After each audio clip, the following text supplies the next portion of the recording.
تکبیر سے کروں. آپ حضرات باوجہ بلند نعرہ لگائیے. نعرہ تکبیر، نعرہ رسالت، غوث کا دامن، حضرت حمزہ میاں زندہ باد.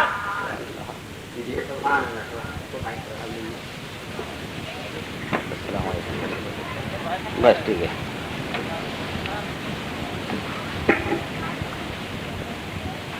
بسم اللہ الرحمن الرحیم. الحمد للہ رب العالمین الرحمن الرحیم مالک یوم الدین ایاک نعبد و ایاک نستعین اهدنا الصراط المستقیم صراط الذین أنعمت عليهم غير المغضوب عليهم ولا الضالين. يا نبي النبي نورك مضيء ريبا غير آيات ميلادا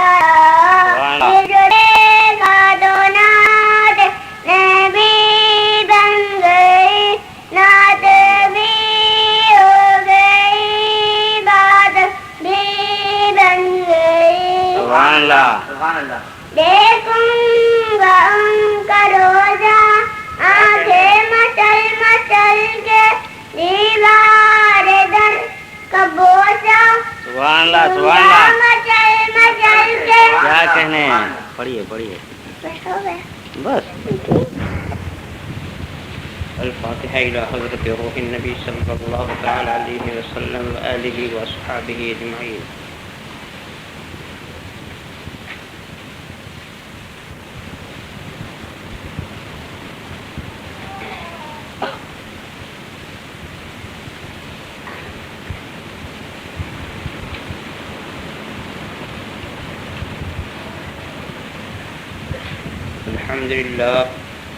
الحمد لله الذي قال في شان حبيبه الكريم عليه التحية والتسليم. إن الله وملائكته يصلون على النبي يا أيها الذين آمنوا صلوا عليه وسلموا تسليما. اللهم صل وسلم وبارك على سيدنا ومولانا محمد طب القلوب ودوائها وعافية الأبدان وشفائها ونور الأبصار وضيائها وآله وصحبه دائما أبدا. سبحان ربك رب العزة عما يصفون وسلام على المرسلين والحمد لله رب العالمين. سامنے سے الحمد لله الذي يبدع الأفلاك والأراضين. الصلاة والسلام على من كان نبي وآدم بين الماء والطين وعلى آله وأصحابه أجمعين برحمتك يا أرحم الراحمين. أما بعد أعوذ بالله من الشيطان الرجيم. بسم الله الرحمن الرحيم. لقد من الله على المؤمنين إذ بعث فيهم رسولا. سبحان الله سبحان الله. وصدق رسوله النبي الكريم ونحن على ذلك لمن الشاهدين والشاكرين والحمد لله رب العالمين. بارك الله لنا لكم في القرآن العظيم ونفعنا إياكم بالآيات والذكر الحكيم. إنه تعالى جواد كريم ملك بر رؤوف رشيد.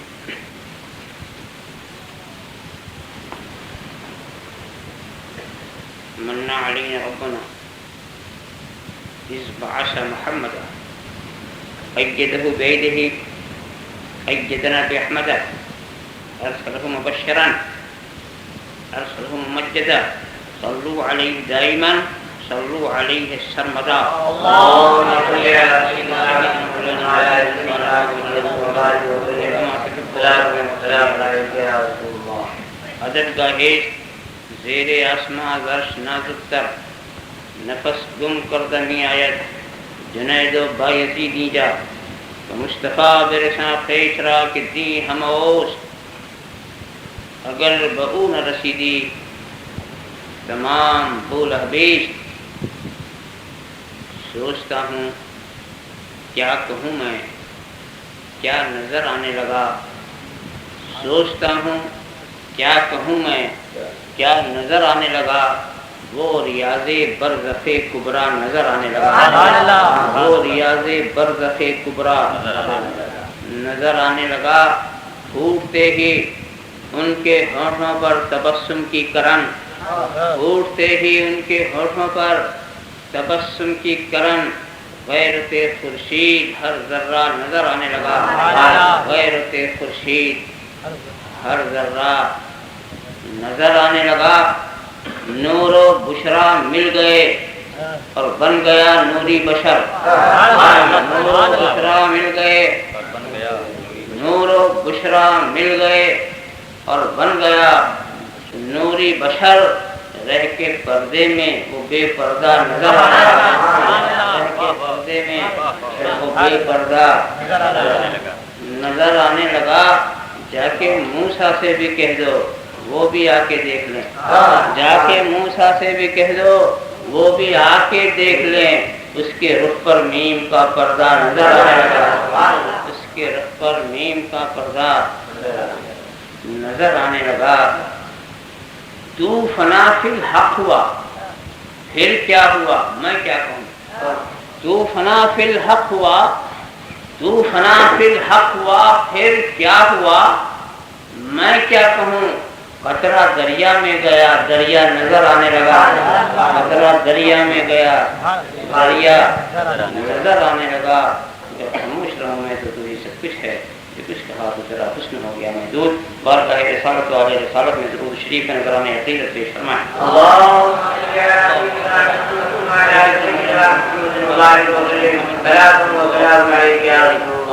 ایک بار اور حدیث رشید پیش فرمائیں۔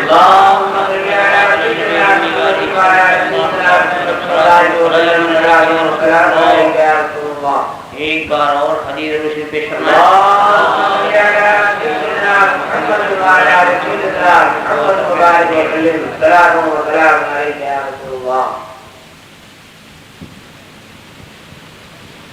بلا شبہ یقیناً اللہ نے احسان فرمایا ایمان والوں پر کہ ان میں ایک عظیم رسول مبعوث فرمایا،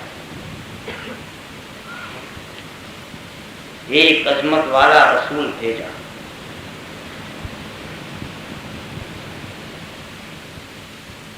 جس آیت کریمہ کو آج کے لیے سرنامہ بیان قرار دیا ہے، اس کا ایک سیدھا سادہ ترجمہ آپ کے سامنے عرض کر دیا۔ اس میں کئی چیزیں ہیں جو قابل غور ہیں۔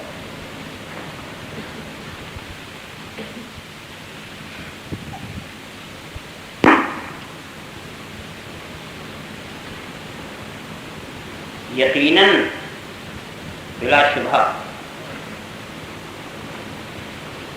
اللہ نے احسان فرمایا ایمان والوں پر۔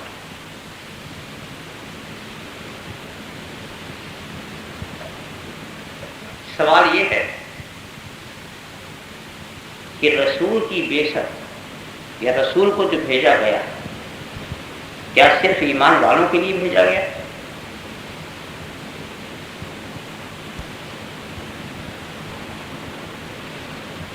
اگر صرف ایمان والوں ہی کے لیے انہیں بھیجا گیا تو قرآن کریم میں وَلِلْعَالَمِينَ نَذِيرًا، یہ سارے عالم کے لیے نذیر ہے۔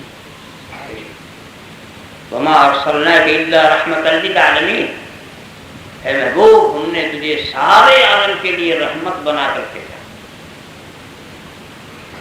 حضور نے ارشاد فرمایا اُرْسِلْتُ إِلَى الْخَلْقِ كَافَّةً، میں ساری مخلوق کا رسول بنا کر بھیجا گیا۔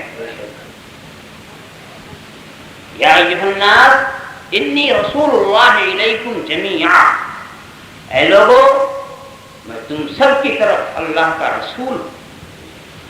تو جب رسول سب کے لیے مبعوث ہوئے، جب رسول ساری کائنات کے لیے رحمت، جب رسول سارے عالم کے لیے نذیر، تو یہ احسان صرف ایمان والوں پر کیوں؟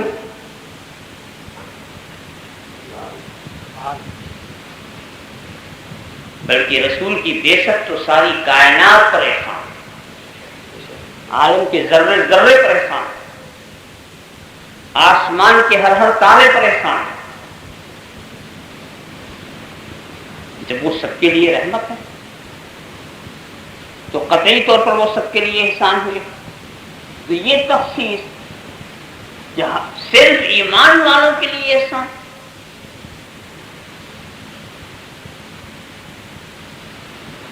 تو اس سوال کے جواب میں زیادہ وقت میں نہیں لگاؤں گا، بس یوں دو لفظوں میں جواب ہو جائے گا کہ رسول ساری کائنات کے لیے خدا کا احسان، اس میں کسی شک و شبہ کی گنجائش۔ رسول کی بعثت سارے عالم کے لیے خدا کا احسان ہے، مگر اس احسان عظیم سے فائدہ اٹھانے والے صرف ایمان والے۔ سبحان اللہ۔ احسان تو سبھی کے لیے، مگر فائدہ اٹھانے والا وہی ہے جو ایمان والا۔ اس لیے خصوصیت کے ساتھ ایمان والے کا ذکر ہوا۔ دریا بہ رہا ہے، پانی کوئی بھی پی سکتا ہے۔ کیا دریا کسی خاص آدمی کے لیے ہے؟ کیا دریا کسی خاص قوم کے لیے ہے؟ کیا کسی خاص فرد کے لیے ہے؟ دریا تو یہی کہہ رہا ہے کہ جو بھی پیاسا ہو میں سبھی کے لیے، آدمی ہو کہ جانور ہو، کوئی بھی ہو، تو دریا تو سبھی کے لیے ہے، مگر دریا سے پیاس اسی کی بجھے گی جو پیے گا۔ سب کا ہونے سے کسی کی پیاس نہیں بجھتی۔ دریا کے کنارے رہے کوئی پیاسا مر جائے تو اس میں دریا کا کیا قصور ہے؟ وہ تو تھا اس کی بھی پیاس بجھانے کے لیے، اس نے پیا ہی نہیں۔ دریا تو اس کی بھی پیاس بجھانے کے لیے تھا، اس نے پیا ہی نہیں۔ اسی لیے تو کہتے ہیں کہ دریا کسی ایک قوم کا نہیں ہے، اس میں بین الاقوامی شان ہوتی ہے، ساری کائنات کے لیے ہے، مگر دریا سے فائدہ وہی اٹھائیں گے جس پانی کو پئیں گے۔ اسی لیے میں اکثر کہا کرتا ہوں کہ بھئی وہ بھی کتنا بدنصیب پیاسا ہے تو دریا کے کنارے رہے اور پیاسا مر جائے، دسترخوان پر بیٹھا ہو اور بھوکا مر جائے۔ کتنا بدنصیب ہے وہ انسان کہ سورج طلوع ہوا ہے پھر بھی وہ تاریکی میں ہو، چاند نکلا ہو مگر چاندنی اسے میسر نہ ہو۔ اسی لیے میں کہتا ہوں کہ کتنے بدنصیب ہے وہ انسان کہ شاہ عالم قطب عالم کے گجرات میں ہو، گمراہ ہو کے مر جائے۔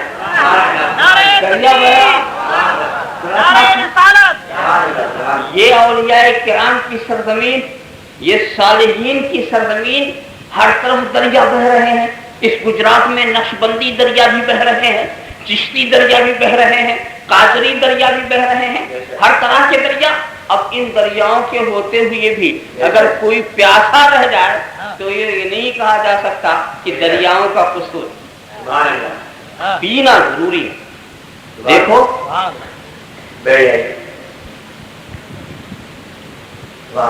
اللهم صل على سيدنا مولانا محمد وعلى آل مولانا محمد كما تحب وترضى۔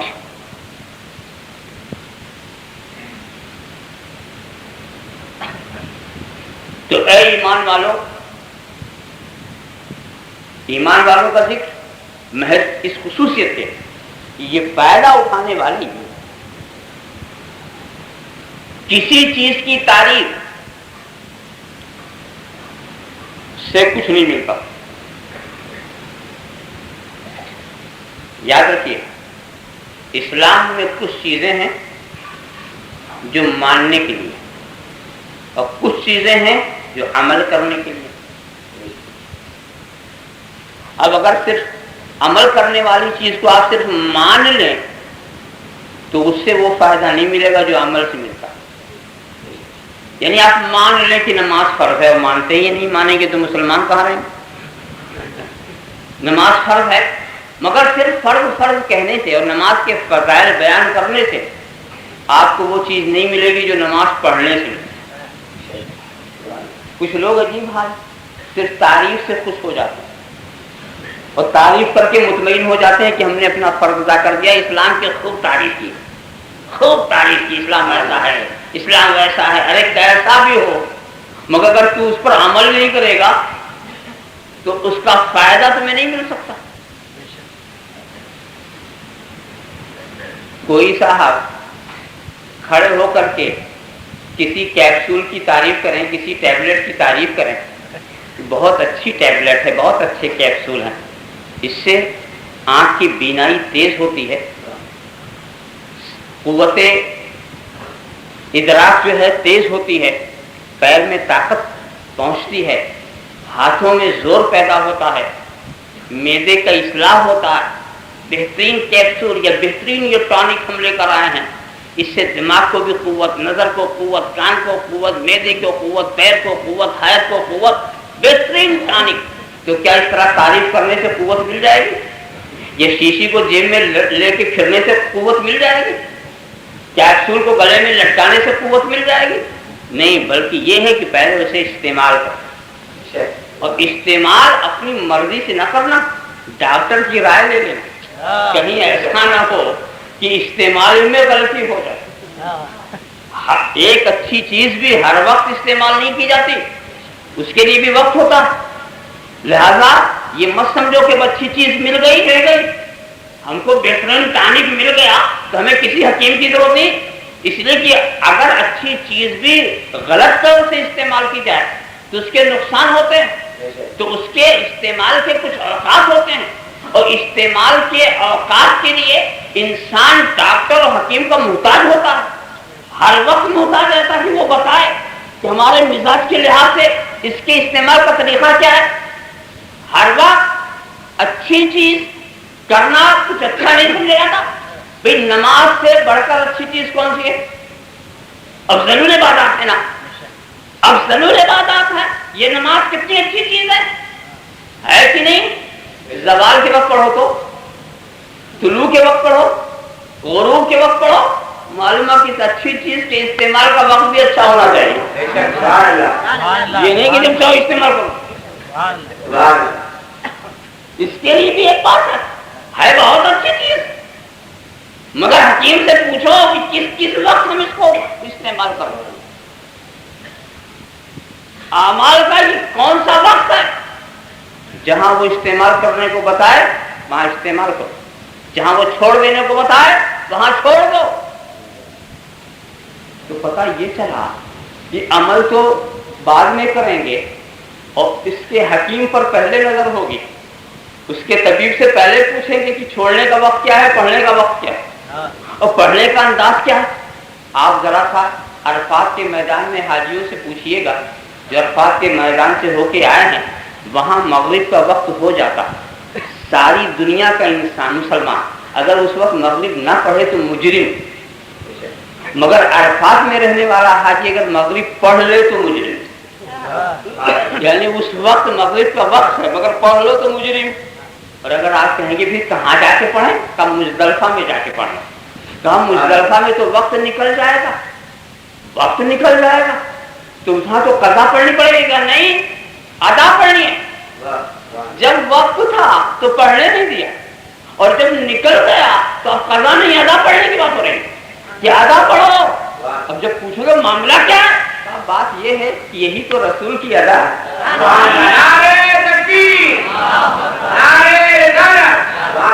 جہاں وہ چھوڑ دے وہاں تم چھوڑ دو، اور جہاں وہ پڑھ لیں وہاں تم پڑھ لو، تاکہ تم یہ سمجھو کہ اصل عمل نہیں ہے، اصل نبی ہے.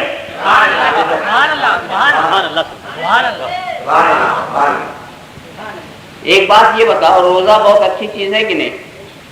بہت اچھی چیز ہے. تو رمضان میں کتنا رکھے تھے؟ پورا کھا گئے. روزہ بہت اچھی چیز ہے. عید کے دن رکھ کے دکھاؤ.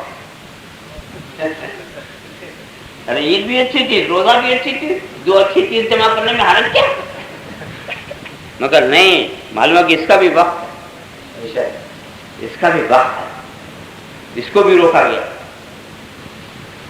حج جو ہے وہ اچھی چیز ہے کہ نہیں؟ تو محرم بھی کر کے دکھاؤ. یہ ذی الحجہ ہی میں کیوں؟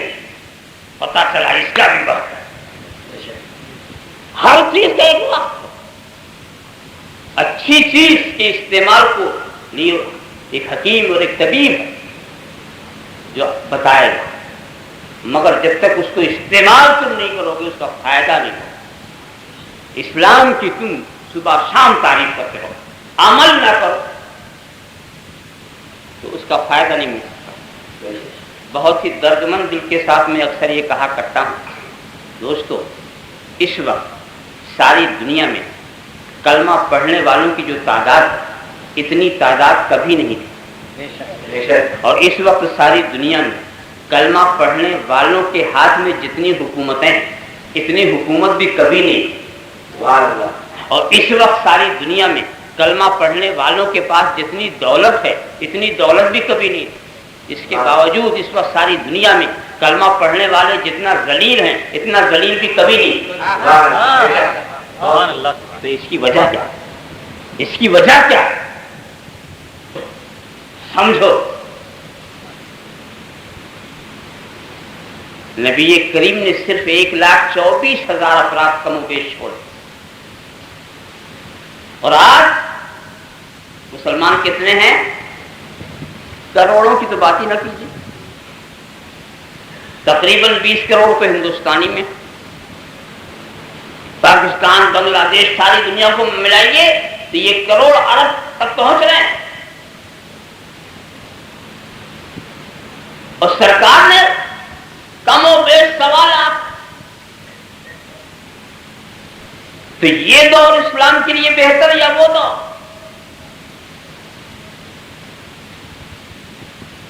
وہ 1.25 لاکھ، یہاں کروڑوں۔ مگر اس حقیقت سے آپ کو انکار نہیں ہو سکتا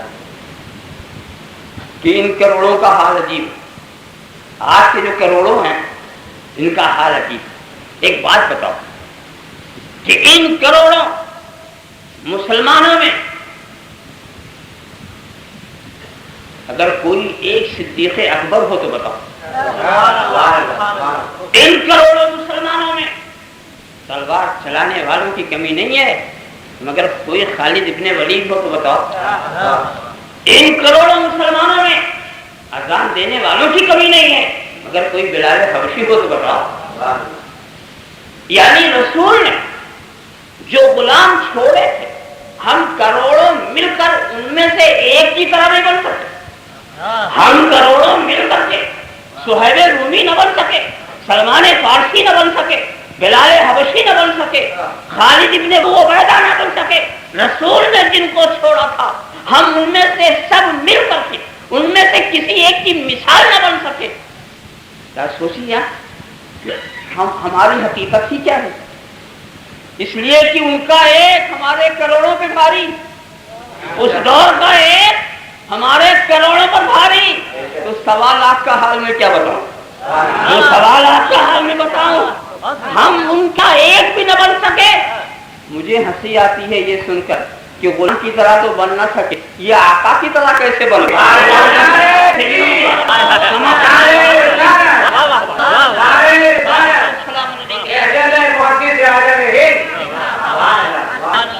ذرا سا دیکھو، وہ بھی عجیب تھے لوگ، ویسے بظاہر کیا کملی اوڑھے ہوئے، چٹائی پر بیٹھے ہوئے، بے سر و سامانی کے عالم میں ہیں، خیموں میں بسیرا لیے ہوئے، چلتے ہیں تو اونٹوں کی لگام لے کے چلتے، اس حال میں چلتے ہیں، مگر یہ اونٹ کی لگام لے کر چلنے والے بڑے غضب کے چلنے والے تھے۔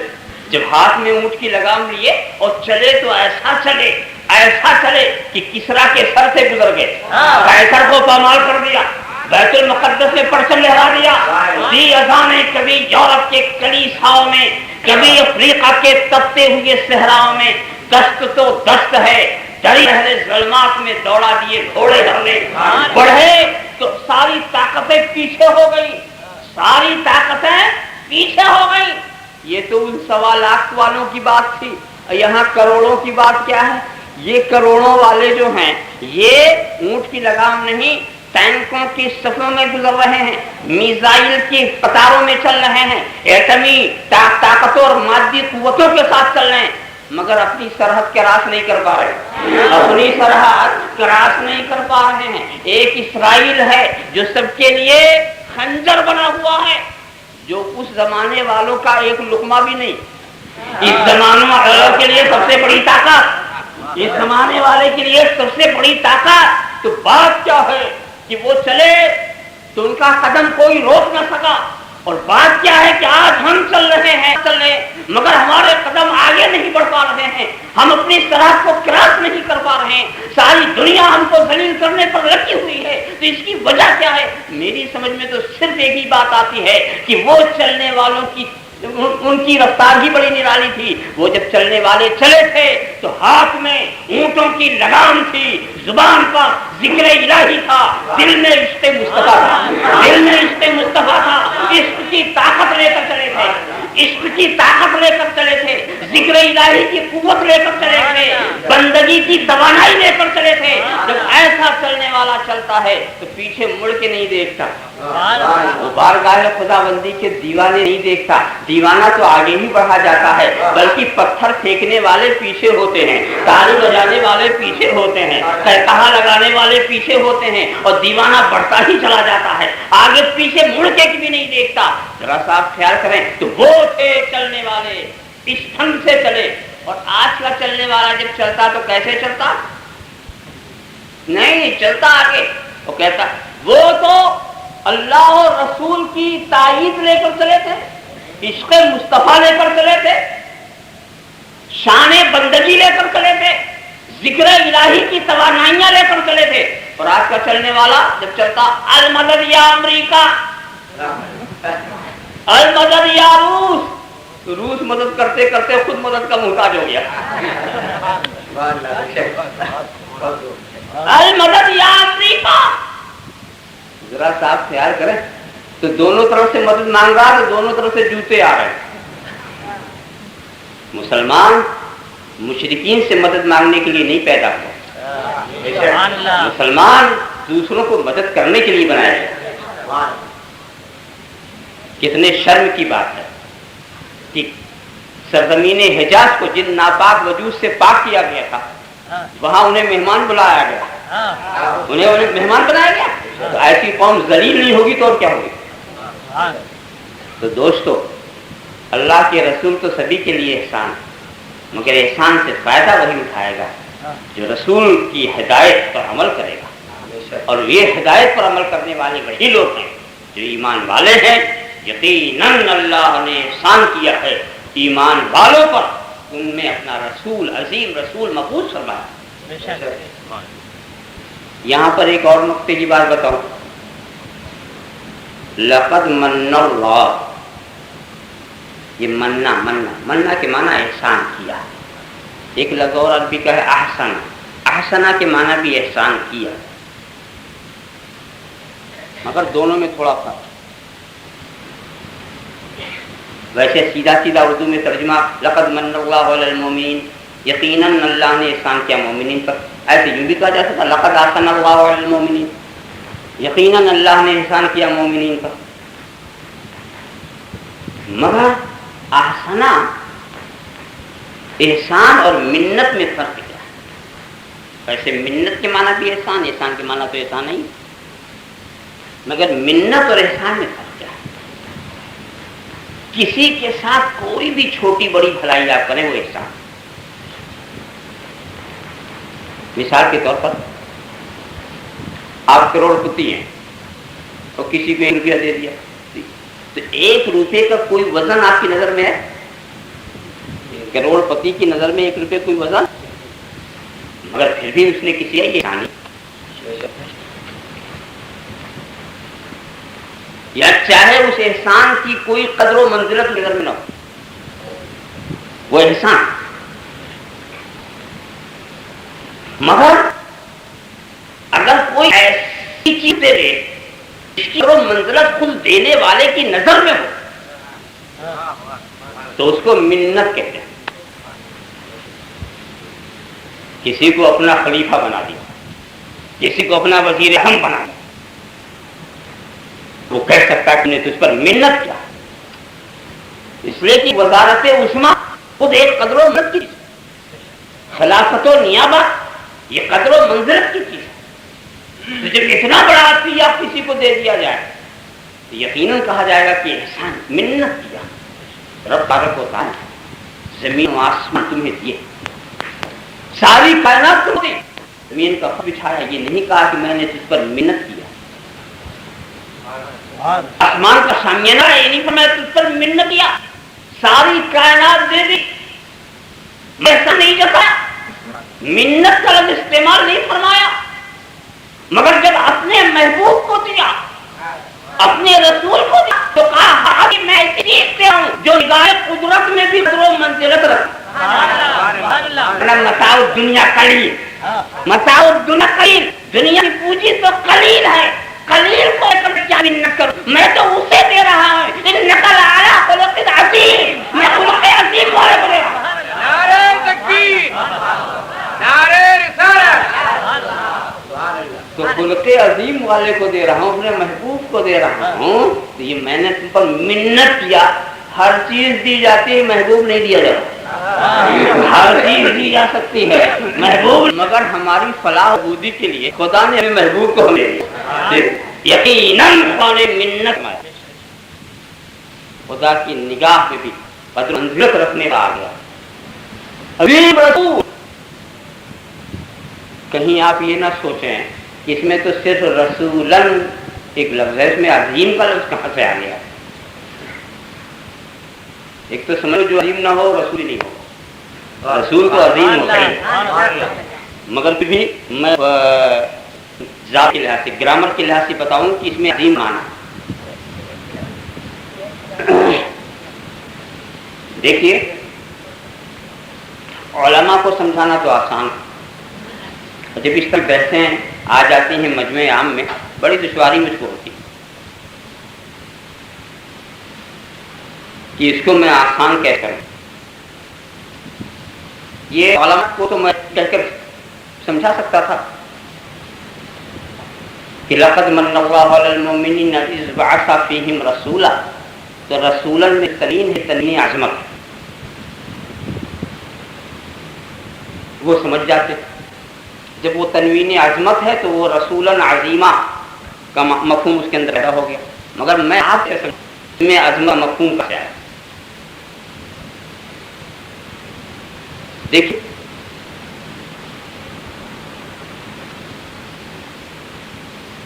بعض چیزیں ایسی ہوتی ہیں جن کو آپ آسانی سے پہچانیں, آسانی سے جس کی معرفت ہو جاتی ہے اس کو نحو کی زبان میں بھی معرفہ کہتے ہیں, اور اس کی اس کی آسانی پہچان و تعین ہو سکے اس کو نحو کی زبان میں نکرہ کہتے ہیں. مثال کے طور میں کہوں کہ مولانا شوکت علی آ گئے, اب کچھ اور آج سننے کی ضرورت, اس لیے کہ شوکت علی کو آپ پہلے سے پہچانتے ہیں, شوکت علی کو پہلے سے پہچانتے ہیں. اور اگر میں کہوں ایک مرد آ گیا, کچھ سمجھے آپ کون آیا, نہیں کون, ہاں ایک شکل تھی کہ آپ سمجھ لیتے. میں آپ سے کہتے ہیں ایک صاحب آنے والے تھے, ایک صاحب آنے والے تھے, ہر جگہ سے مرد آنے والا, اور پھر اس کے بعد جب وہ مرد آ گیا تو آپ کہ جس کا پہلے وہ آتا کیا ہے.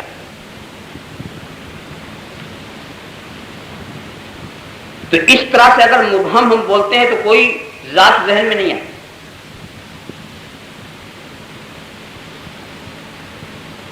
اب اگر مبہم ہم بولیں, وضاحت کے ساتھ نہ بولیں, پھر بھی کسی ذاتی پر ذہن جا کے ٹھہر جائے, لفظ کو نکرہ, لفظ جو ہے اس سے معرفت حاصل کرنا مشکل, پہچان مشکل, مگر ذہن کسی فرد خاص پر جا کے جم جائے, یہ اس فرد کی عظمت کی دلیل. اس کو میں ایسے سمجھاؤں, یہاں تو عالم بہت ہے, میں نے یہ کہا اس میں ایک ایسا عالم بھی ہے جو علم میں سب سے زیادہ اور بڑا اس کا چرچا، بڑی اس کی شہرت. آپ کے شہر میں کچھ عالم آئے، ان میں ایک ایسا بھی کہ جس کا چرچا سب سے زیادہ، جس کا چرچا، جس کا شہرت بہت زیادہ. اب میں اگر پھر دیکھوں گا کہ مچھاسرا کے لوگوں تمہاری بستی میں ایک عالم آیا، تو آپ کا ذہن اسی کی طرف جائے گا جس کے ڈنکے بج چکے. سارے علماء میں آپ کا ذہن وہیں جا کے ٹھہر جائے گا کہ بولنے والے کی مراد یہی لگ رہی ہے، بولنے والے کی مراد یہی لگ رہی ہے کہ وہی شہرت والا، وہی عظمت والا، وہی فضیلت والا جو یہاں آ گیا. ذہن جا کے ٹھہر جائے گی. حالانکہ آپ نے کچھ نام بھی نہیں دیا، صرف اتنا ہی کہا کہ صاحب تمہارے یہاں آج ایک عالم آیا، تو ذہن جا کے وہاں جم گیا. تو یہ جمنا بتا رہا ہے کہ یہ وہ عظیم ہے، یہ اس کی عظمت ہے. یہ تصور کسی اور طرف نہیں جا رہا، خیال کسی اور طرف نہیں جا رہا. تو اب یہ کہا جائے کہ اے لوگوں، اللہ نے تم پر احسان کیا کہ تم نے ایک عظیم، ایک رسول بھیجا، ایک رسول محفوظ فرمایا، تم پر احسان کیا، ایک رسول محفوظ فرمایا. تو رسول کے لفظ سے نہ ذہن حضرت آدم کی طرف جاتا ہے، نہ حضرت نوح کی طرف جاتا ہے، نہ حضرت کلیم کی طرف جاتا ہے، نہ حضرت خلیل کی طرف جاتا ہے، نہ حضرت مسیح کی طرف جاتا ہے، بلکہ ایک ایسے رسول کی طرف جا رہا ہے جو ان رسولوں کا بھی رسول ہے. نعرہ تکبیر، نعرہ رسالت، خانوادہ اشرفیہ. یہ اس رسول کی عظمت کی دلیل ہے. ایک بات بتاؤ، عظمت کی بات آ گئی تو آپ کلمہ کیا پڑھتے ہیں؟ لا الہ الا اللہ محمد الرسول اللہ، یہ ہمارا کلمہ ہے. تو کیا حضور ہی اللہ کے رسول ہیں؟ حضرت آدم بھی تو رسول ہیں، حضرت نوح بھی رسول، حضرت کلیم بھی رسول، حضرت داؤد بھی رسول ہیں، حضرت مسیح بھی رسول ہیں، حضرت خلیل بھی، جتنے صاحبان کتاب ہیں 313 رسول تو آپ جانتے ہیں.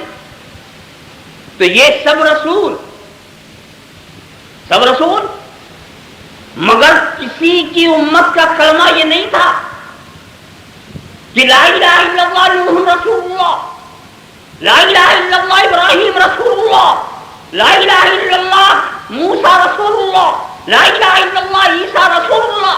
اگر یہ کلمہ ہوتا تو سچ تھا، وہ واقعی اللہ کے رسول تھے، تو ان کو رسول اللہ کہنے میں کوئی حرج کی بات نہ تھی. مگر نہیں، ایسا کلمہ نہیں تھا، بلکہ اس دور میں جو کلمہ تھا تو رسولوں میں جو صفتیں زیادہ چمک رہی تھی انہی صفات کو ان کے کلمے کا جز بنا دیا گیا.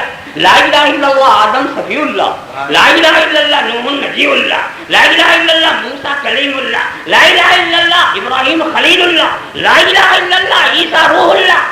تو جو اوصاف چمک رہے تھے وہ ان کے کلمے کا جز بنا دیے گئے. اور میں تو کہہ رہا ہوں کہ اسی طرح سے یہاں بھی ہونا چاہیے تھا لا الہ الا اللہ محمد حبیب اللہ. یہ کلمہ یہاں بھی ہو سکتا تھا، اس لیے کہ یہاں بھی ایک وقت چمک رہا ہے. مگر بات یہ ہے کہ ان رسولوں، وہ رسول ایک قوم کے لیے آئے، ایک علاقے کے لیے آئے، ایک زمانے کے لیے آئے.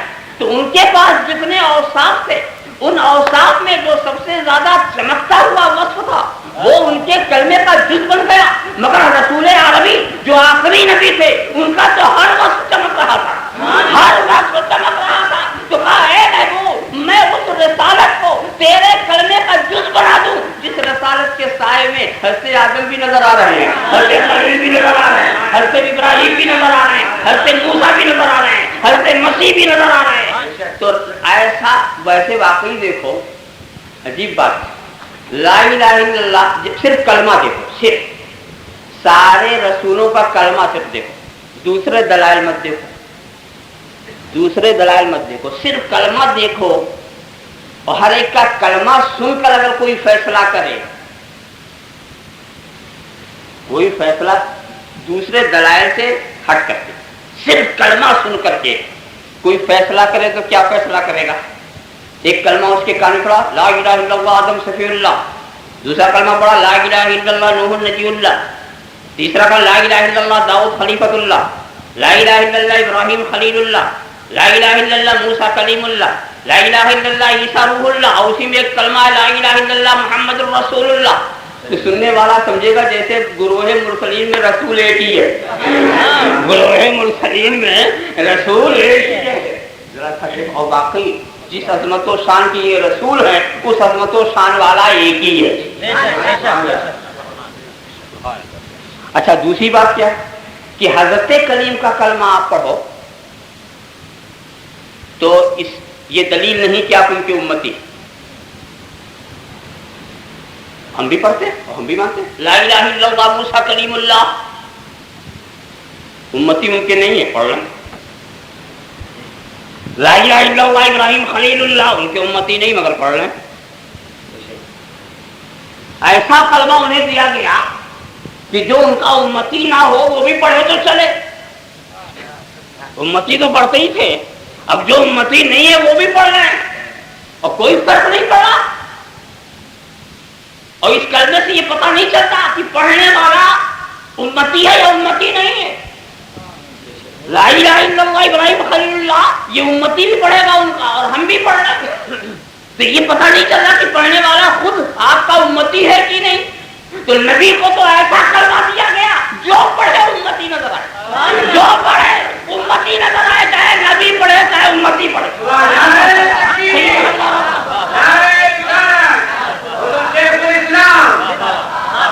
لا الہ الا اللہ محمد الرسول اللہ۔ جب رسالت اتنی عظیم ہو، اب جب کہا جائے گا رسول آیا تو ذہن محمد الرسول اللہ ہی کی طرف جائے گا، اور جب محمد الرسول اللہ ہی کی طرف گیا یہ ان کی عظمت کی دلیل ہے، یہی ہے تنوین عظمت۔ لقد من اللہ علی المؤمنین اذ بعث فیہم رسولا۔ اچھا ایک بات اور، تو دو چیزیں، منت کے احسان کیا اللہ نے، دوسری بات کیا ہے عظیم رسول کو، دو باتیں بتائیں نا کہ جس کو بھیجا وہ عظیم ہے، جس کو بھیجا وہ رسول ہے، اور جس کو بھیجا وہ اللہ کا احسان ہے۔ اتنی باتیں ہوئی نا، اس کا بھی راز کھل گیا۔ لقد، لقد لام اس کے ساتھ ساتھ ہے، قد ہوتا ہے تحقیق کے لیے، لام ہے تاکید کے لیے، اور تحقیق والے قد پر جب تاکید کا لام داخل ہوتا ہے تو اس میں اتنا زور پیدا ہوتا ہے کلام میں جو قسم میں پیدا ہوتا ہے۔ تو لقد من اللہ کا ترجمہ یہ کیا جا سکتا ہے باقسم اللہ نے احسان کیا، یہ زور ہے، زور اپنے کلام کو زور پیدا کر کے باقسم اللہ نے۔ حالانکہ خدا کو قسم ارشاد فرمانے کی کیا ضرورت، وہ تو جو بات کہے گا وہ سچ ہے، مگر چونکہ عرب کا طریقہ تھا کہ جس بات کا لوگ انکار کریں اس کو تاکید کے ساتھ پیش کرتے تھے، باقسم شبہ نہیں، بلا شبہ اللہ نے۔ تو اتنے اقرار کی ضرورت کیا تھی؟ تحقیق اتنا زوردار کلام بنانا، باقسم بلا شبہ یقیناً اللہ نے سن کیا۔ تو دوستو رب تبارک و تعالیٰ علیم و خبیر ہے، اور وہ خوب جانتا ہے کہ ایسے کیسے دماغ کے لوگ پیدا ہوں گے، اسی کو تو پیدا کرنا، سب کی صلاحیتیں بھی وہ خوب جانتا ہے، اور انسانوں کی بھی عجیب عادت ہے۔ دیکھو ایک مثال میں دوں، ماننے والوں کے لیے تاکید نہیں چاہیے، تاکید تو منکرین کے لیے ہو جو نہیں مانتے۔ ابھی کیا نام ہے، ایک صاحب آپ یہاں سے گئے، پہنچے دیادرا میں، وہاں احسان نے پوچھا بھی وہ مچھاسرا میں جلسہ ہوا تھا تو اس میں کون کون آئے تھے؟ تو انہوں نے کہا صاحب وہاں تو بہت سے لوگ تھے، انہوں نے پہچان کر وہ اچھی طرح سے، اگر نہ یقین ہو تو اللہ کا کلام میرے ہاتھ پہ لا کے رکھ دے، میں اسے لے کر بھی وہی کہوں گا، اس پر بھی یقین نہ ہو تو مسجد میں چل، وہاں بھی میں یہی کہوں گا. آپ یہ دیکھیے اگر وہ پہلی بات کہ وہ آئے، سیدھی سی بات ہے نا کہ مولانا شوکت علی آئے، وہ مان لیتا تو قسم کھانے کی ضرورت تھی، مسجد جانے کی ضرورت تھی، قرآن اٹھانے کی ضرورت تھی. مگر ہوا کیا کہ جب منکر کا انکار بڑھتا ہے تو ثابت کرنے والے کا اصرار بڑھتا ہے. اگر تم پہلے ہی مان لو تو ہمیں اتنی تاکید کی ضرورت کیا ہے؟ تو یہاں کا معاملہ ایسا تھا کہ جب منکر کا انکار بڑھا، ایسے بھی انکار کرنے والے تھے جنہوں نے رسالت ہی سے انکار کر دیا، اور کچھ ایسے تھے جنہوں نے رسالت کو تو مان لیا، عظمت سے انکار کر دیا. کچھ ایسے تھے جنہوں نے عظمت کو مان لیا، احسان ہونے سے انکار کر دیا. تو سبھی کا ایک ہی ساتھ میں جواب دیا جا رہا ہے کہ بقسم جو آنے والا ہے وہ احسان بھی ہے، رسول بھی ہے، عظیم بھی. تیرا انکار بڑھتا جائے گا تو میرا اصرار بڑھے گا، تیرا انکار بڑھے گا تو میرا اصرار بڑھے گا. لقد من اللہ علی المؤمنین اذ بعث فیہم رسولا. تو بات تو یہی ہے. اب اس کی ایک مثال بھی میں دے دوں کہ احسان تو سب کے لیے ہے مگر فائدہ وہی اٹھاتے ہیں جو ایمان والے. قرآن کریم میں کیا ہے؟ ھدی للمتقین. یہ قرآن پرہیزگاروں کے لیے ہدایت ہے.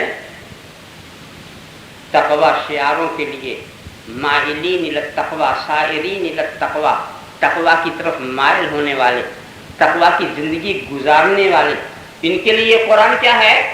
ہدایت. تو جس قرآن نے اپنے کو متقی کے لیے ہدایت کیا تو کیا متقیوں کے لیے تو یہ ہدایت، اور کافروں کے لیے کون ہوگا؟ اسی قرآن نے دوسرے مقام میں اپنے کو فرمایا ھدی للناس، سارے انسانوں کے لیے ہدایت. تو صحیح بات ہے کہ قرآن سارے انسانوں کو ہدایت دیتا، سب کے لیے ہدایت ہے، منزل کا راستہ دکھاتا ہے. مگر اس کی ہدایت سے فائدہ وہ اٹھاتے ہیں جو تقوی والے. بات وہی ہے. اسی لیے تقوی والوں کا خاص ذکر ہو گیا. لہذا یہ بات اب تحقیق کی منزل تک پہنچ چکی کہ اللہ کے رسول کی بعثت جو ہے وہ سارے انسانوں کے لیے خدا کا احسان. ایک بات بتاؤں، سارے انسانوں کے لیے جب احسان آپ کہیں گے تو سارے انسان دیکھنے آئیں گے کہ نہیں کہ ہمارے لیے احسان ہے کہ نہیں؟ سبھی آئیں گے. اور لوگوں کا بھی مزاج عجیب ہوتا ہے کہ جو صفت ان کو پسند ہوتی ہے یا ان کے اندر ہوتی ہے وہ چاہتے ہیں کہ جو ہمارا محبوب ہو، جو ہمارے لیے احسان ہو، اس میں وہی صفت بدرد کمال. میں اس کو ایسے سمجھاؤں، ایک ڈاکٹر انجینئر سے متاثر نہیں ہوتا، وہ اپنے سے بڑے ڈاکٹر کے آگے جھکے گا. انجینئر جو ہے وہ کسی ڈسپنسری میں نہیں جائے گا، وہ اپنے سے بڑے انجینئر کو دیکھے گا. تو ہر جو وصف آپ کے اندر ہے اس وصف میں جسے کمال ہوگا ادھر آپ جھکیں. یہ ایک مزاج ہے انسان کا. بادشاہ دیکھے گا کہ ہم سے بڑی بادشاہت کس کی، درویش دیکھے گا کہ ہم سے بہتر درویشی کس کی، عالم دیکھے گا کہ ہم سے بہتر علم کس کے پاس، خطیب دیکھے گا کہ ہم سے بہتر خطاب کون کرتا. تو جس کے اندر جو وصف پسندیدہ ہے وہ اپنے محبوب میں اسی وصف کو درجے کمال میں دیکھنا چاہتا. تو اوصاف تو بکھرے ہوئے، اور قرآن یہ ہمیں تاثر دے رہا ہے کہ رسول ساری کائنات کے لیے رحمت ہے، ساری کائنات کے لیے احسان ہے. تو اب ساری دنیا آ کے رسول کی زندگی کو دیکھے گی کہ کیا یہ ہمارے لیے بھی احسان ہے. ساری دنیا ہے. بادشاہ بھی دوڑے گا کہ چلے دیکھیں کہ ان کی قدرت و اختیار کا حال کیا ہے. اگر ہمارے لیے احسان ہے تو ہم سے بڑی قدرت ان کے پاس ہونی چاہیے، ہم سے زیادہ اختیار ان کے پاس ہونا چاہیے، ہم سے زیادہ توانائی ان کے پاس ہونی چاہیے. جو ہم سے کم ہوگا وہ ہم پر احسان کیا ہوگا. بادشاہ دوڑے ہوئے آئے اور آ کر کے جب رسول کی زندگی کو دیکھا تو ان کی بادشاہت حیران ہو گئی، حیران ہو گئی. کہا کہ ہماری حکومت تو اور ہے اور ان کی حکومت تو کچھ اور نظر آ رہی، ہماری حکومت کا نقشہ کچھ اور ہے اور ان کا حال یہ ہے. ہم حکومت کرتے ہیں تلوار کی زور سے کرتے ہیں، ہم حکومت کرتے ہیں تو دولت کی زور سے کرتے ہیں، مگر یہ حکومت کرنے والا محبت کی زور سے حکومت کرتا ہے. ہماری حکومت چوراہوں پر، راستوں پر، گلیوں میں ہوتی ہے، گھر کے اندر نہیں ہوتی. مگر یہ کیسے حکومت کرنے والا ہے کہ اس کی حکومت خلوت کے اندر بھی ہے. اس کی حکومت مالک کونین ہے، دو پاس کچھ رکھتے نہیں، دو جہاں کی نعمتیں ہیں ان کے خالی ہاتھ میں، دو جہاں کی نعمتیں ہیں ان کے خالی ہاتھ میں. ہاتھ خالی ہے چاند کے ٹکڑے پڑ رہے، ہاتھ خالی ہے سورج پلٹا رہے، ہاتھ خالی ہے کنکریوں سے کلمہ پڑھا رہے، ہاتھ خالی ہے جانوروں سے سجدہ کرا رہے، ہاتھ خالی ہے درختوں پر حکومت چلا رہے ہیں. دو جہاں کی نعمتیں ہیں ان کے خالی ہاتھ میں، ان کے خالی ہاتھ میں. جس وقت چاند کے ٹکڑے کیے تھے تو ہاتھ میں کوئی چیز نہیں تھی، ہاتھ خالی تھا. اور اختیار کا یہ عالم، دو جہاں کی نعمتیں ہیں ان کے خالی ہاتھ میں. بادشاہ یہ منظر دیکھ کر حیران رہ گیا کہ ہماری حکومت خود ہمارے ملک پر ہے. کوئی بادشاہ تھا جو اپنے ملک کی ہر چیز پر اختیار رکھتا ہو؟ نہیں. انسانوں پر آپ اختیار ضرور رکھتے ہیں تھوڑا بہت. کیا پتھروں پر کوئی اختیار؟ کیا درختوں پر کوئی اختیار؟ کیا دریاؤں پر کوئی اختیار؟ آپ کہہ سکتے ہیں ہاں جی ہاں پتھروں پر بھی اختیار ہے، جب چاہے ہم چور کر دیں، درختوں پر بھی اختیار ہے، جب چاہے کاٹ کے پھینک دیں. میں اس اختیار کی بات نہیں کرتا، میں تو اس اختیار کی بات کرتا ہوں کہ درخت آ کے جھک جائے. میں اس اختیار کی بات کرتا ہوں کہ پتھر کلمہ پڑھنے لگے. میں اس اختیار کی بات کرتا ہوں کہ جانور سجدہ کرنے لگے. میں اس اختیار کی بات کر رہا ہوں. تو ایسا اختیار تو کسی کے پاس نہیں ہے. اس اختیار کو دیکھ کر بادشاہ کی بادشاہت جھوم اٹھی، کہا یقیناً یہ ہمارے لیے بے شک، اس جیسا اختیار والا کوئی نہیں ہے، اس جیسا اقتدار والا کوئی نہیں ہے. دو جہاں کی نعمتیں ہیں ان کے خالی ہاتھ ہیں. میں لکھنؤ کا محاورہ پیش کروں، دو جہاں کی نعمتیں ہیں ان کے خالی ہاتھ میں. یعنی صرف ہاتھ میں دو جہاں کی نعمت، صرف ہاتھ میں، خالی ہاتھ میں، صرف ہاتھ میں دو جہاں کی نعمتیں ہیں، صرف ہاتھ میں. تو پورے وجود مبارک میں کتنی نعمتیں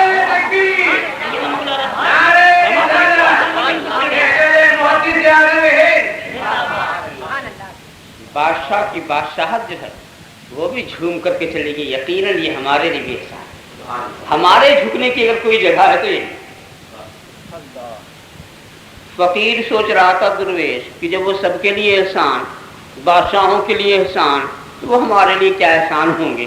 جب ہم وہاں جائیں گے تو دروازے پہ دربان کھڑا ہوگا، بہت بڑا محل ہوگا، اندر تک رسائی مشکل ہوگی، ملاقات بھی دشوار ہوگی، ہم کیا ان سے فائدہ حاصل کر سکیں گے. مگر چلو دیکھیں، جب کہہ دیا گیا ہے کہ سبھی کے لیے احسان، تو چلو دیکھیں وہ ہمارے لیے کیسے احسان ہے. تو جب فقیر جاتا ہے نہ دربان وہاں ہے، نہ کوئی محل ہے، نہ کوئی قصر ہے، شہنشاہ کائنات چٹائی پر بیٹھا ہوا ہے، مالک کونین کملی اوڑھے ہوئے ہے. درویش بھی کی درویشی چمک اٹھی کہ اے اللہ کے رسول، چٹائی پر بیٹھ کر کے آپ نے چٹائی پر بیٹھنے والوں کو سربلند کر دیا. اے اللہ کے رسول، کملی کو اوڑھ کر کے آپ نے کملی اوڑھنے والوں کو سرفراز کر دیا. سرکار آپ تخت پر بیٹھ سکتے تھے، آپ تاج پہن سکتے تھے، آپ شاہی محل میں رہ سکتے تھے، مگر اسی صورت میں آپ کا غریب امتی آپ کی سنت کیسے ادا کرتا؟ آپ کا غریب امتی آپ کی سنت کیسے ادا کرتا؟ چٹائی پر بیٹھ کر یہاں غریب بھی بیٹھ سکتا ہے، امیر بھی بیٹھ سکتا ہے، کملی کوئی بھی اوڑھ سکتا ہے. تو سرکار یقیناً آپ کی یہ ادا بتا رہی ہے کہ آپ ہمارے لیے بھی احسان ہیں، آپ ہمارے لیے بھی احسان ہیں.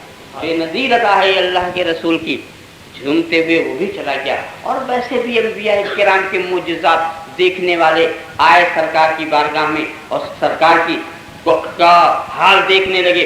حضرت مسیح کے ماننے والے چونکہ ایک معجزہ اپنا نبی کا دیکھ چکے تھے کہ وہ مردوں کو زندہ فرما دیا کرتے تھے. اور دیکھیں یہ کمال اس نبی کے پاس ہے کہ نہیں.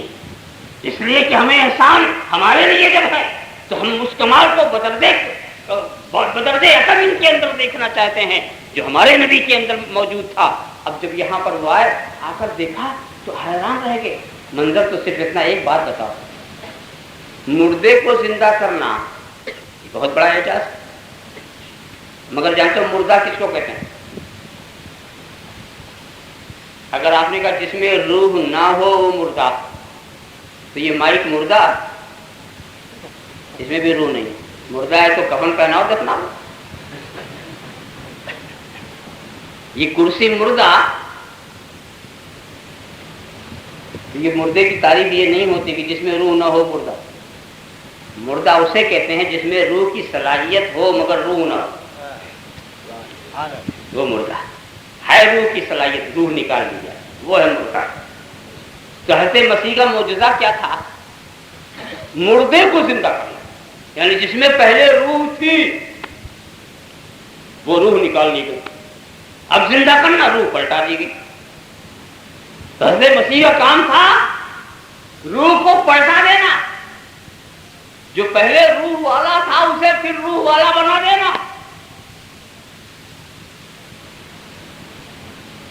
یہی تو ہے مردے کو زندہ کرنا. اور بارگاہ رسول میں آنے والوں نے دیکھا وہاں تو نکلی ہوئی روح کو پلٹایا جا رہا ہے اور یہاں بے روح کنکریوں میں روح ڈالی جائے.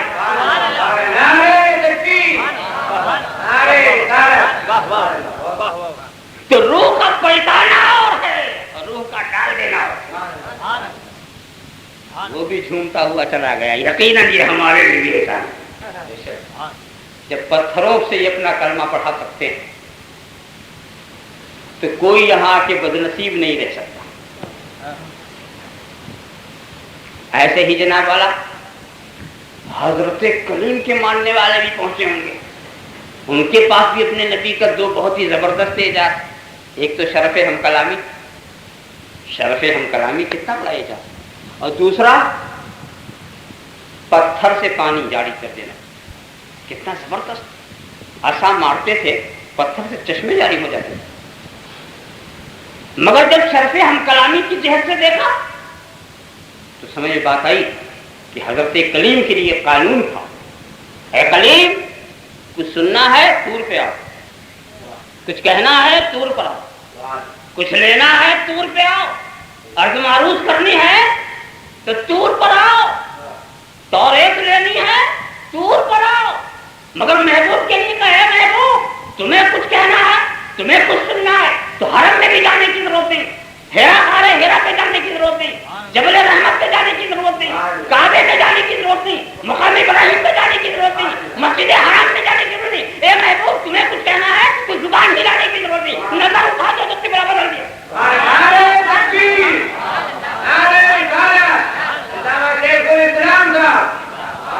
اسی کا نام ہے اختر کمال گویائی. فقط نگاہوں میں بات ہو جائے. اسی کا نام ہے اختر کمال گویائی، فقط نگاہوں میں بات ہو جائے. اور دوسری بات یہ ہے کہ اے محبوب کلیم طالب کلام تھے تو طالب اپنے مطلوب کے پاس جاتا، طالب اپنے مطلوب کے پاس جاتا. تو کلیم طالب کلام تھے تو جہاں کلام الہی وہاں وہ پہنچتے تھے. مگر کلام الہی طالب محبوب ہے، جہاں محبوب ہوں گے وہاں کلام ہے. جہاں محبوب ہوں گے تو اے محبوب تو مکے میں رہے گا تو وہاں کلام الہی آئے گا، تو مدینے میں رہے گا تو وہاں کلام الہی آئے گا، تو سو رہا ہوگا تو وہاں کلام الہی آئے گا، تو جاگ رہا ہوگا تو وہاں کلام الہی آئے گا، تو غاروں میں ہوگا تو وہاں کلام الہی آئے گا، تو اپنے ازواج کی آغوش میں ہوگا تو وہاں کلام الہی ہوگا. کلام الہی کے لیے تجھے نہیں چلنا، کلام خود چل کے آئے گا. کلام الہی کے لیے تجھے نہیں کہیں جانا ہے، کلام خود آئے گا. اس لیے کہ کلام طالب حبیب ہے. اور کلام نے بھی کیا بات رکھی؟ پوچھو کہتے کیا اللہ کا کلام، اب ہے تو اللہ کا کلام، ہے تو اللہ کا کلام، مگر اس نے بھی اپنا نام وہی رکھ لیا جو محبوب کا نام۔ اس کلام الہی نے اپنا نام کیا پسند کیا؟ یعنی مدینے میں حضور تھے تو مدنی تھے، مکے میں تھے تو مکی تھے، تو اب آیتیں بھی کہا یہ آیت مدنی ہے، یہ آیت مکی ہے۔ اگر محبوب مکی ہے تو آیت بھی مکی ہے، اگر محبوب مدنی ہے تو آیت بھی مدنی ہے۔ یعنی جو نام محبوب کا ہے وہی کلام الہی کا بھی نام ہو گیا، وہی کلام الہی کا بھی نام ہو گیا۔ اس منظر کو دیکھ کر اس نے کہا واہ، یہ تو کلام والا ہی نرالا۔ اور حضرت کلیم کو تو بلایا گیا تھا، پردے کے پیچھے سے کلام سے مشرف کیا گیا تھا، اور جب حبیب کو اپنے کلام سے مشرف کرنا ہوا تو معراج کی رات ایسی جگہ بلایا، ایسی جگہ کہ پھر کسی پردے کا سوال ہی نہیں رہا، وہاں بلا کر کے کلام سے مشرف فرمایا۔ یہ حضرت کلیم بھی کلام والے تھے، مگر اس کلام والے کی شان ہی نرالی ہے، یقیناً یہ ہمارے لیے بھی احسان۔ اور پتھر والا معاملہ وہ بھی واقعی بہت بڑا معجزہ، اس کا حضرت کلیم کا لاٹھی مار دینا، پتھر سے چشمے جاری ہو جانا۔ مگر کچھ لوگوں نے حضرت کلیم کے معجزے میں تحریف کر دی، کچھ نبی کے کمال کو گھٹانے کی کوشش کرتے ہیں، تو بڑی لچر باتیں ہیں۔ انہوں نے یہ دیکھا کہ پانی پہاڑوں سے گرتا تو سمجھا کہ پانی پتھر سے آتا ہے، اور جب کسی کی عقل میں پتھر ہی پڑ جائے تو وہ کچھ بھی سمجھ سکتا ہے۔ تو انہوں نے کیا فیصلہ کیا کہ بھئی پتھر میں پانی بھرا ہوا تھا، دروازے بند تھے، حضرت کلیم نے عصا مارا، دروازہ کھل گیا، پانی نکل گیا۔ بتائیے، دروازہ بند تھا تو انہوں نے پتھروں سے پانی گرتا دیکھا تو سمجھا پتھر میں پانی بھرا ہوا، پہاڑوں سے پانی گرتا دیکھا۔ بہرحال بولے تو کچھ، اس بولی کو آپ کچھ نہ وزن دیں، اس کو نہ مانے والا باتیں، مگر بولنے والا بولا تو کچھ، پتھر سے پانی نکلتا ہے، انہوں نے دروازہ کھول دیا۔ اے محبوب، اس طرح کی منہ شگافی کرنے والے نہ جانے کیا کیا بکیں، تو میں تیرے ہاتھ کی گھائیوں سے پانی نکالوں گا، تیرے ہاتھ کی گھائیوں سے، وہاں پتھر سے چشمے جاری ہوئے، یہاں انگلیوں سے چشمے جاری ہوں گے۔ تو کوئی بیوقوف نہیں کہے گا کہ ہاتھ میں پانی بند تھا، ہاتھ میں پانی بھرا تھا، دروازے بند تھے۔ کوئی احمق بھی نہیں کہے گا، بالکل پاگل اور دیوانہ بھی ہو جائے گا تو بھی نہیں کہے گا کہ ہاتھ میں پانی بھرا ہوا تھا، دروازے بند تھے، حضور نے دروازہ کھول دیا۔ مگر آج کل دیوانوں کی حال بھی عجیب عجیب، ایسے ایسے پاگل ہوں گے کہ نہیں کہا جا سکتا کہ پاگل کی کتنی قسمیں۔ وہ آپ نے سنا ہوگا کہ رانچی کے پاگل خانے میں پنڈت جواہر لال نہرو گئے تھے دیکھنے کے لیے، تو ایک پاگل نے پوچھا آپ کی تاریخ؟ بہت ہی شاندار، کہا میں ہوں جواہر لال نہرو، ہندوستان کا وزیر اعظم۔ تو مسکرایا تھا، بہت اچھا ہوا آپ آ گئے، آپ بھی ٹھیک ہو جائیں گے، میں بھی اپنے کو یہی سمجھتا تھا، بالکل آپ بھی ٹھیک ہو جائیں گے، اچھا ہوا کہ آپ چل جائے۔ تو پاگلوں کی کتنی قسمیں ہیں وہ سمجھنا بہت مشکل ہے۔ ہو سکتا ہے کہ کوئی پاگل یہ کہے کہ نہیں ہاتھ میں پانی بھرا تھا، دروازے بند تھے، کیا جواب دو گے؟ اس کا جواب آپ صرف اتنا دے کے آگے بڑھ جائیں گے کہ ایسا لگتا ہے کہ تیرے سوچنے سمجھنے کی ساری کھڑکیاں بند ہیں، ساری کھڑکیاں بند ہیں، اور اگر کہیں اس بند کے اوپر دیو کا پہرا آ گیا تو کھلنے والا بھی نہیں۔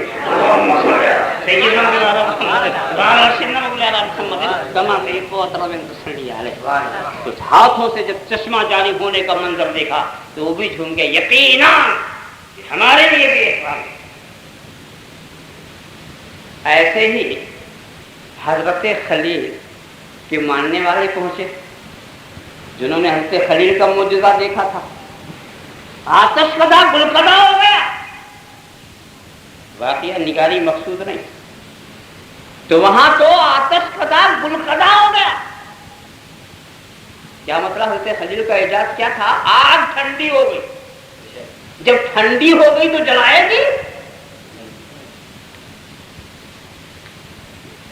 معجزہ صرف ٹھنڈا ہونا ہے، کیسی خطرناک آگ ٹھنڈی ہو جائے، اور اس میں حضرت خلیل کتنے دن رہے معلوم ہے؟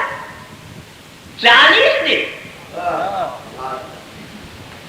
ٹھنڈا کر دیا نور نبوت نے، نور محمدی جو ان کی پیشانی میں تھا اس نے آگ کو ٹھنڈا کر دیا. تو جب ٹھنڈی ہو گئی تو اب جلانے کا سوال ہی کیا، وہ تو ان کے حق میں ٹھنڈی ہو گئی. اچھا جناب، مگر وہ واقعہ یاد کرو کہ ایک صحابی کے پاس حضور کا رومال جو دست مبارک سے لگ چکا تھا،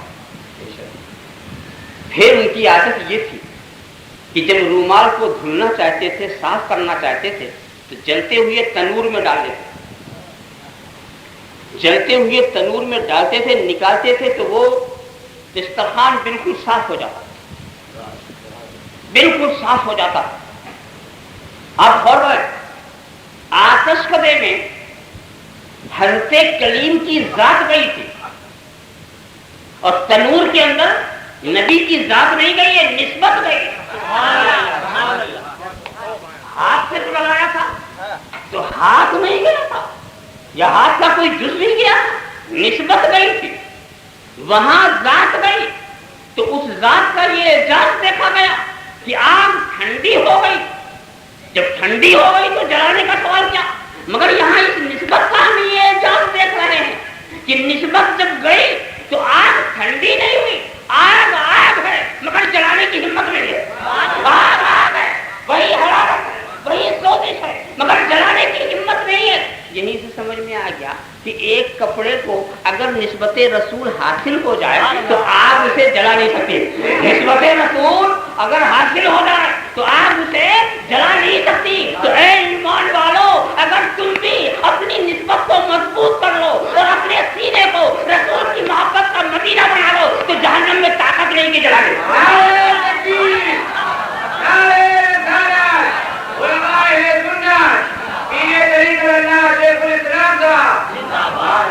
بلکہ ایمان والے جب جہنم جب پلسرا سے گزریں گے تو جہنم چیخ پڑے گی، اے ایمان والے جلدی سے چلا جا، اے میرے والے جلدی سے جا. کہیں تیرا نور ایمان میری آگ کو ٹھنڈا لگا لے.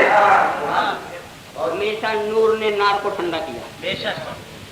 دیکھا آپ نے اس منظر کو دیکھ کر کے وہ بھی کہا واقعی یہ ہمارے لیے بھی احسان ہے، یہ ہمارے لیے بھی عظیم ہے، یہ ہمارے لیے بھی رحمت ہے. اچھا جناب والا آگے بڑھیے. حضرت یوسف کی بھی دیکھنے والے آئے نا کہ وہ تو حسن جمال والے تھے. اللہ اکبر، کیا عالم تھا ان کے حسن و جمال کا. تو میں اس سلسلے میں زیادہ طوالت کی طرف نہیں لے جاؤں گا، صرف ایک اشارہ کروں.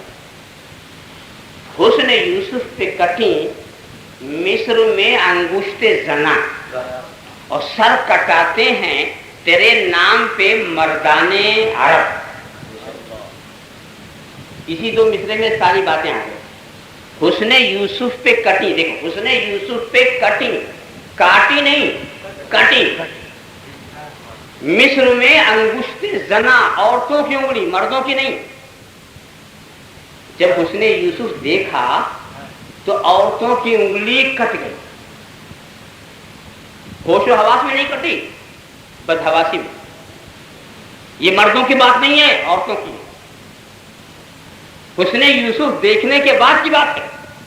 جب دیکھا تو ایسا ہوا، جب دیکھا تب ایسا ہوا. اور وہ بھی بدحواسی میں ایسا ہوا، ہوش و حواس میں نہیں. وہ بھی عورتوں سے ہوا، مردوں سے نہیں.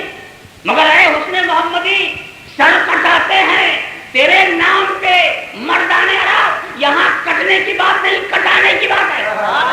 یہاں کٹنے کی بات نہیں ہے، کٹانے کی بات ہے. یہاں عورتوں کی بات نہیں ہے، مردوں کی بات ہے.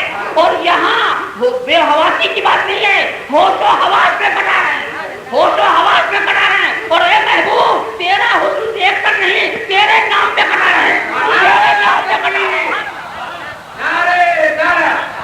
تو جب نام پہ گردن کٹ رہی ہے تو تیرا جمال دیکھے تو یہ کیا کر رہا ہے.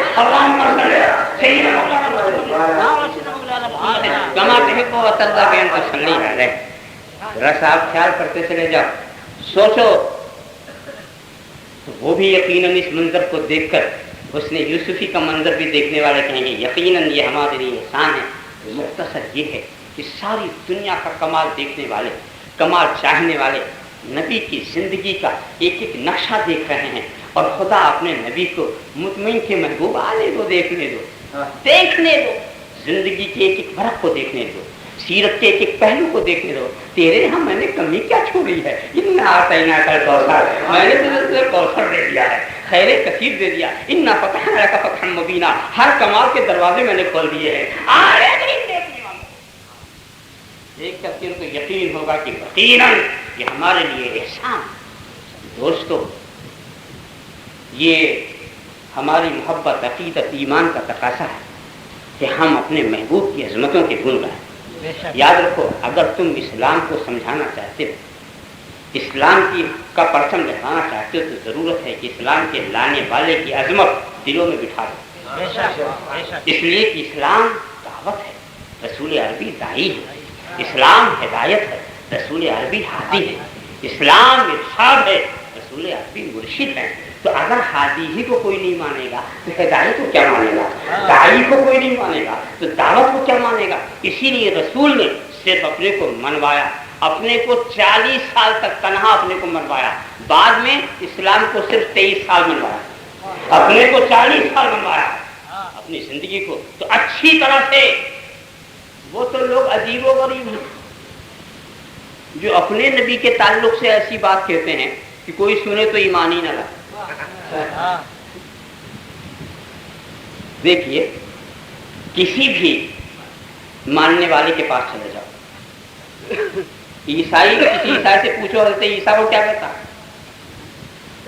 اتنا پڑھا دیا اس نے، اتنا پڑھا دیا، اس میں مبالغہ کر دیا نا، خدا کا بیٹا کہہ دیا. مگر کتنا بھی وہ کم کرتے اپنا جیسا نہ کہتے. یہودیوں سے پوچھو حضرت موسیٰ کے بارے میں کیا ان کی رائے.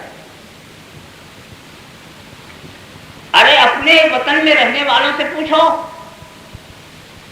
کہ اس دھنش توڑنے والے کا کیا حال ہے.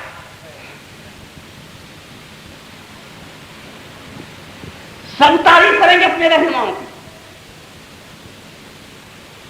کوئی کہے گا کہ میرا پیغمبر مردے کو زندہ کر دیتا ہے، کسی نے کہا چشمے جاری کر دیتا ہے، کسی نے کہا آتش کدے کو گلگدہ بنا دیا، اور کوئی آخر میں یہ بولا کہ ایک بہت بڑی مضبوط دھنش کو توڑ دیا. میرے رہنما نے ایک بہت مضبوط دھنش کو توڑ دیا.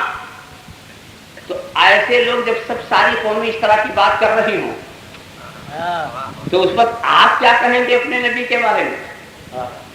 کیا یہ کہیں گے کہ میرا نبی تو میری طرح ہے، میرے نبی کو پیٹ پیچھے کی خبر نہیں ہے، میرے نبی کو عاقبت کی خبر نہیں ہے؟ جب یہ کہو گے تو وہ لوگ کہیں گے کہ ایسا مجبور نبی تمہیں کو مبارک ہے. ہم ایسے کہ جو ہمارے پاس کچھ طاقت والے، قوت والے موجود ہیں، تو ہم کمزور کی کوئی بات کیوں مانیں؟ مگر دوستو، اہل سنت والجماعت کا اسٹیج کہے گا کہ تم اگر دیکھنا چاہتے ہو تو دیکھ لو. اگر کوئی مردے کو زندہ کرتا تھا تو کوئی ہمارا نبی بے روح میں روح ڈالتا ہے. کسی نے پتھر سے پانی نکالا تو نبی نے ہاتھ کے چشمے سے پانی نکالا. کوئی طور کے شرف ہم کلامی سے مشرف ہوا تو نبی عرش کے شرف ہم کلامی سے مشرف ہوا.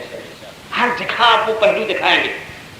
اور نبی نے اشارہ کیا تو چاند کے ٹکڑے ہو گئے. وہ تیری پوری طاقت جب خرچ ہوئی تو وہ اسی دنیا کی دھنش تھی جو ٹوٹ گئی. بنانے والے یہی کہ کوئی لوہار رہا ہوگا، وہ ٹوٹ گئی. مگر جناب والا جب نبی نے اشارہ کیا تو آسمان کے چاند کی کمان ٹوٹ گئی اور صرف اشارے سے ٹوٹی. اور میرا یقین کہتا ہے اگر نبی طاقت لگا دیتا تو ساری کائنات کی کمان ٹوٹ جاتی.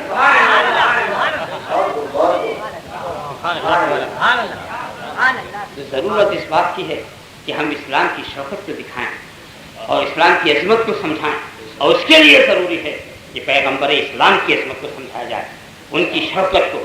اور سمجھانے کے لیے کچھ آپ کو اپنی طرف سے کچھ نہیں کرنا ہے. قرآن تو خود ہی کہہ رہا ہے لقد من اللہ علی المؤمنین اذ بعث فیہم رسولا. وہ ہر عالم کی رحمت ہے، کسی عالم میں رہ جاتے یہ ان کی مہربانی ہے کہ یہ عالم پسند آیا. بلکہ یوں کہیے وہ ہر عالم کی رحمت ہے، وہ ہر عالم میں رہتے ہیں. تو فیض رحمت للعالمین، رحمت کی رحمت ہے کرم سب پر ہے، کوئی ہو کہیں ہو، تم ایسے رحمت للعالمین ہو، شریک کے عیش و عشرت سب ہے، لیکن مصیبت کاٹنے والے تم ہی ہو۔ وآخر دعوانا ان الحمدللہ رب العالمین۔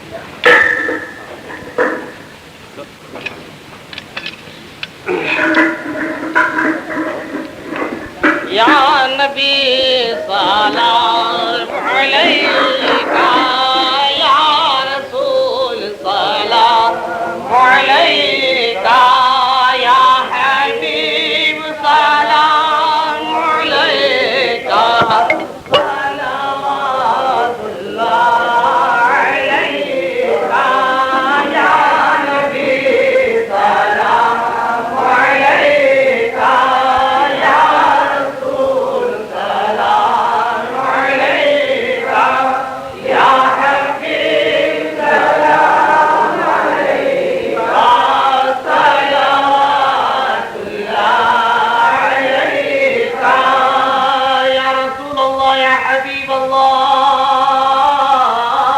واسطہ غوث الورا کا واسطہ، خواجہ پیا کا واسطہ، شرافیہ کا غم نہ ہو روزے جزا کا، یا نبی سلام علیکہ، یا رسول سلام علیکہ، یا حبیب سلام علیکہ، صلوات اللہ علیکہ، کر کرم محبوب داول سیدی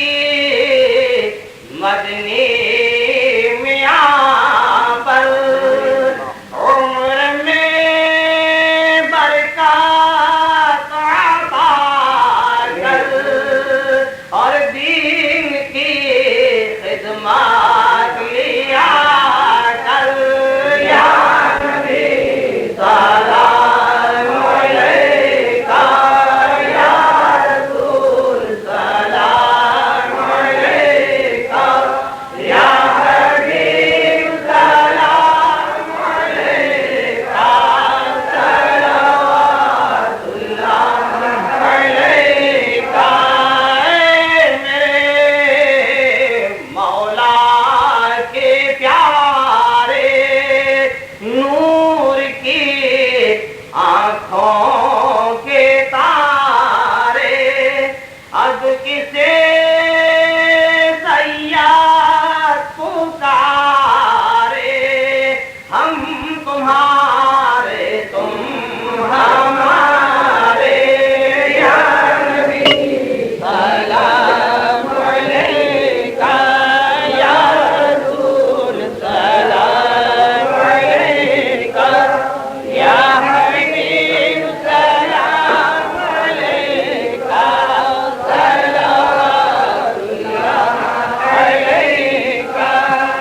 السلام علیکم یا رسول اللہ، السلام علیکم یا حبیب اللہ، السلام علیکم یا نبی اللہ، السلام علیکم یا خلیفۃ اللہ، السلام علیکم یا فاطمہ حسب اللہ، السلام علیکم یا عروس ملت اللہ، السلام علیکم یا جنت عاشق اللہ، السلام علیکم یا جمال المشرق، السلام علیکم وعلى آلك وأصحابك وأزواجك وعلماء أمتك وأولياء ملتك وصلى المغفرة يا رسول الله صلى الله عليه وسلم، صل على سيدنا مولانا محمد وعلى سيدنا محمد كما تحب وترضى. آمين. خالق حضرت ششتی عطا ششتی علم و عمل و ششتی ایمان و عمل ششتی. آمین. اس نقطۂ نظر سے خدا ہم کو دیکھ، دامن میں میرے پیارے گناہوں کے مسئلہ، اے رحمت جواب کو اپنے کرم کو دے. آمین. اس میں سے پھر میری جان ہے، اس میں سے پھر تیرے محبوب کو باندھ ہے. آمین. دعا ہے مولا، آمین. سلامت رہے ایمان. آمین. اللهم انا نعوذ بك من الخبيث ومن العدو ومن العميل، اللهم ارفعنا البلاء والبلاء وحمد المقربين. آمين. الانبياء والمرسلين والشهداء والصالحين والداعين والى الله. آمين. وملائكته يصلون على النبي يا أيها الذين آمنوا صلوا عليه وسلموا تسليما. اللهم صل على سيدنا محمد وعلى آل سيدنا نبينا مولانا محمد وسلم.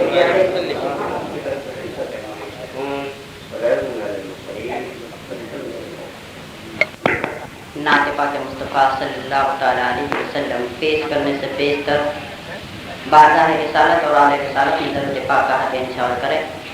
اللہم صلی علی سیدنا محمد ابراہیم محمد مبارک وسلم صلی علیہ وسلم علیہ یا رسول اللہ صلی اللہ تعالیٰ علیہ وسلم. اس سے قبل قطع ملاحظہ فرمائیں.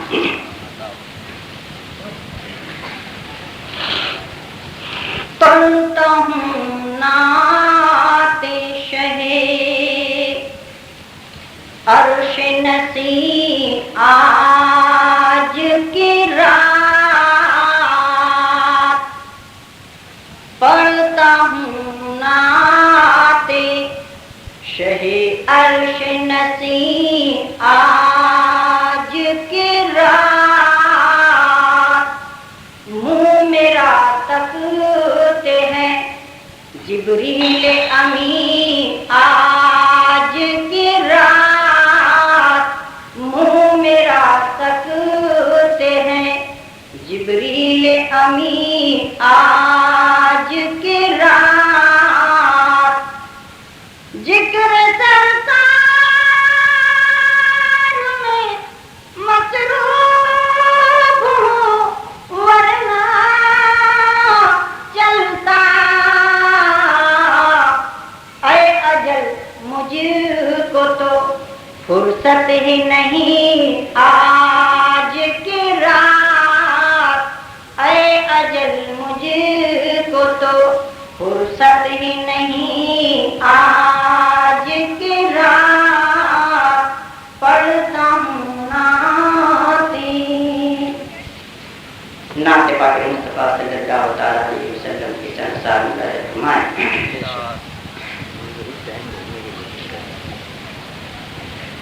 طیبہ نگر ہمیں لے چل رہی پرویا. طیبہ نگر ہمیں لے چل رہی پرویا. دیکھن جلوہ نبی نینا پیاسی ہے ابھی. پیارا روضہ نبی کا ہمیں چمن دے چمن دے. طیبہ نگر ہمیں لے چل رہی پرویا. طیبہ نگر جو لوگ چمنے سے چیڑتے ہیں جبریل امین کا عقیدہ کیا ہے دیکھیے اس شعر صاحب نے کس طرح فٹ کیا ہے. حکم خدا جبریل جو لائے تھی معراج کی بات ہو. شہر مدینہ میں چاروں جانب نور کی تھی برسات ہو. دل سے کہا جبریل امین نے, دل سے کہا جبریل امین نے, ہے قسمت کی بات ہو. سوئے ہوئے ہیں دیکھو عربی سوریاں, لیٹے ہوئے ہیں دیکھو عربی سوریاں. نہ ہو نیند میں خلل اے دل تھم کے مچل. نہ ہو نیند میں خلل اے دل تھم کے مچل. پہلے تلوہ نبی کا ہمیں چمن دے چمن دے. طیبہ نگر ہمیں لے چل رہی پرویا. طیبہ نگر. اور میرے آقا جب علالت کی حالت میں تھے اس وقت عکاشہ رضی اللہ تعالیٰ عنہ کو کچھ ایجا میرا آقا کے ہاتھ سے پہنچی ہوئی تھی تو میرے آقا نے اسی عالم میں فرمایا تھا کہ بولے علالت میں ایک دن نبیوں کے سردار ہو. اے عکاشہ تم ہی ہو بے شک بدلے کے حقدار ہو. ہم نے تمہاری پیٹھ پہ کوڑا, ہم نے تمہاری پیٹھ